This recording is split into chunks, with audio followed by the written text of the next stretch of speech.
अब हम बात बिहार की राजनीति के बारे में करने जा रहे हैं, क्योंकि बिहार की राजनीति, बिहार की सियासत से जुड़ा हुआ सवाल एक ये है कि प्रशांत किशोर बिहार में इतिहास रचेंगे या फिर लालू नीतीश फैक्टर फिर से हावी होगा।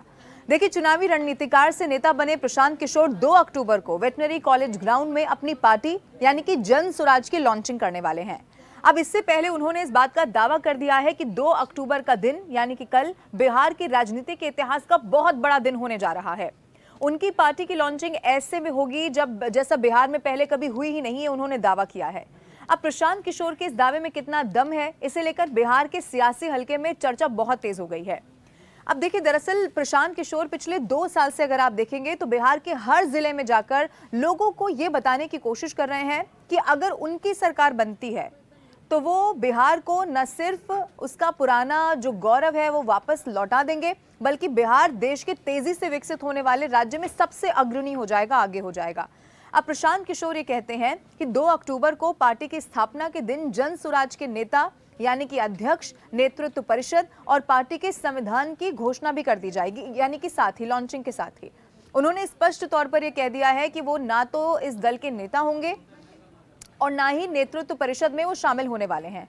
अब प्रशांत के मुताबिक वो पहले की ही तरह दल बनने के बाद भी बिहार की पदयात्रा करते रहेंगे जैसा वो पहले कर रहे थे। इसी दौरान उन्होंने ये भी बता दिया है कि दल बनने के बाद अगले साल की शुरुआत में फरवरी मार्च के महीने में पटना के गांधी मैदान में जन स्वराज बिहार के समग्र विकास के लिए अपना ब्लूप्रिंट क्या रहेगा वो जारी कर दिया जाएगा और बिहार के लोगों को ये बताया जाएगा कि कैसे बिहार भी देश के अग्रणी राज्यों में शामिल हो सकता है। जैसा उन्होंने कहा भी कि अगर सरकार बन जाती है तो देश के उन राज्यों में बिहार शामिल हो जाएगा जो बहुत तेजी के साथ विकसित हो रहे हैं।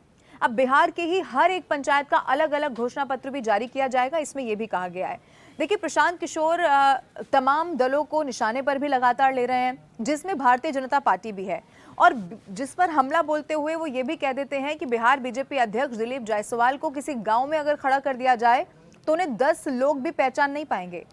ये वही बीजेपी है जो दुनिया की सबसे बड़ी पार्टी होने का दावा करती है, लेकिन बिहार में उनकी स्थिति दयनीय है। उन्होंने ये भी कहा कि बिहार में बीजेपी के पास खुद का कोई मजबूत चेहरा ही नहीं है। नीतीश कुमार के साथ सरकार बनाकर बीजेपी खुद को डुबो रही है, ये भी उनकी तरफ से कहा गया है।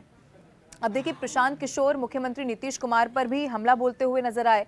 उन्होंने निशाना साधते हुए ये कह दिया कि SSS यानी कि शराबबंदी सर्वे यानी कि जमीन सर्वे की उन्होंने बात की, और स्मार्ट मीटर नीतीश कुमार के राजनीतिक जीवन की आखिरी कील है। उन्होंने साथ ही ये भी कहा कि शराबबंदी सिर्फ कागजों में ही है, जमीनी हकीकत ये नहीं है। जमीनी हकीकत ये है कि शराब की दुकानों को बंद कर दिया गया, लेकिन होम डिलीवरी वहां धड़ल्ले से चल रही है। जन स्वराज शुरू से ही शराबबंदी के खिलाफ रहा है और हम ये मानते हैं कि इससे आने वाला जो राजस्व है वो राज्य की शिक्षा व्यवस्था को सुधारने में लगाया जा सकता है। उन्होंने जमीन सर्वे के मुद्दे पर आगे ये भी कहा कि ये सर्वे गांव में झगड़े और संघर्ष की ही वजह बन रहा है। अब नीतीश सरकार की तरफ से किया गया जमीन सर्वे अगले 6 महीने में हर घर और गांव में झगड़े का कारण बनेगा, उन्होंने ये भी कह दिया। और हाल की घटनाओं ने ये साबित भी कर दिया है कि स्मार्ट मीटर पर अपनी प्रतिक्रिया देते हुए उन्होंने बताया कि जिन उपभोक्ताओं ने स्मार्ट मीटर का उपयोग शुरू किया है वो अब इसके खिलाफ हो गए हैं, और इसका कारण उन्होंने दिया कि क्योंकि उनके बिजली बिल में बहुत भारी बढ़ोतरी हुई है। अब देखिए, प्रशांत किशोर यहीं पर नहीं रुके, उन्होंने आरजेडी पर भी कटाक्ष कर दिया और ये कह दिया कि 2005 के बाद से आरजेडी की कोई ताकत ही नहीं बची है। आरजेडी और उनके गठबंधन को पिछले कई चुनाव में सफलता नहीं मिली है। गठबंधन की एकमात्र जीत भी अगर हो सकी है तो वो नीतीश कुमार के चेहरे पर ही हुई थी, ना कि आरजेडी के नाम पर हुई थी। वो यही नहीं रुके, उन्होंने आगे ये भी कहा कि जो हाल ही में लोकसभा चुनाव बीता उसमें बीजेपी और एनडीए ने 176 विधानसभा क्षेत्रों में बढ़त बना रखी है, जबकि आरजेडी के पास मात्र 50 सीटों पर ही प्रभाव है। हमारा मुकाबला 176 वाले एनडीए से है, ना कि कमजोर हो चुकी आरजेडी से है। उन्होंने ये भी बता दिया कि लालू यादव अपने दम पर सिर्फ एक बार ही चुनाव जीत पाए थे। अब देखिए, प्रशांत किशोर के नई पार्टी पर जेडीयू के प्रवक्ता अरविंद निषाद ने भी तंज कस दिया। उनकी तरफ से ये कहा गया कि दावा तो शुरू में गांधी मैदान में किया गया, लेकिन सिमट कर रह गए वेटनरी ग्राउंड मैदान में। कूदिए, सब समझ में आ जाएगा जब पाला एनडीए से पड़ेगा, उनकी तरफ से कहा गया। मैं आपको ये भी बता दूं कि इस वक्त बिहार में इसी बात की चर्चा हो रही है कि जो दावा प्रशांत किशोर कर रहे हैं उसमें कितनी मजबूती है, कितना दम उसमें दिखाई देगा। लेकिन बिहार के एक वरिष्ठ पत्रकार ये कहते हैं कि प्रशांत किशोर की पार्टी को हल्के में लेना एनडीए और महागठबंधन दोनों पर भारी पड़ सकता है। ऐसा इसीलिए क्योंकि आज बिहार में प्रशांत किशोर की जो पार्टी है वो चर्चा में तो आ ही गई है।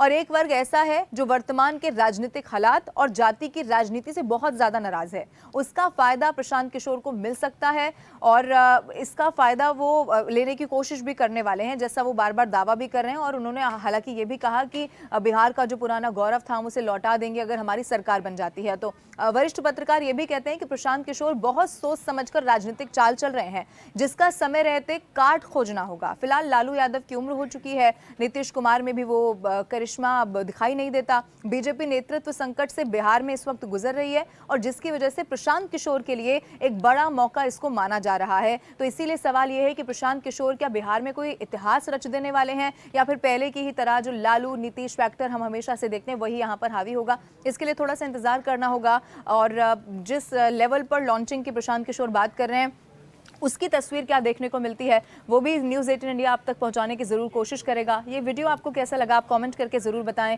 और हमारे साथ जुड़े रहने के लिए न्यूज़ 18 इंडिया का यूट्यूब चैनल जरूर सब्सक्राइब करें।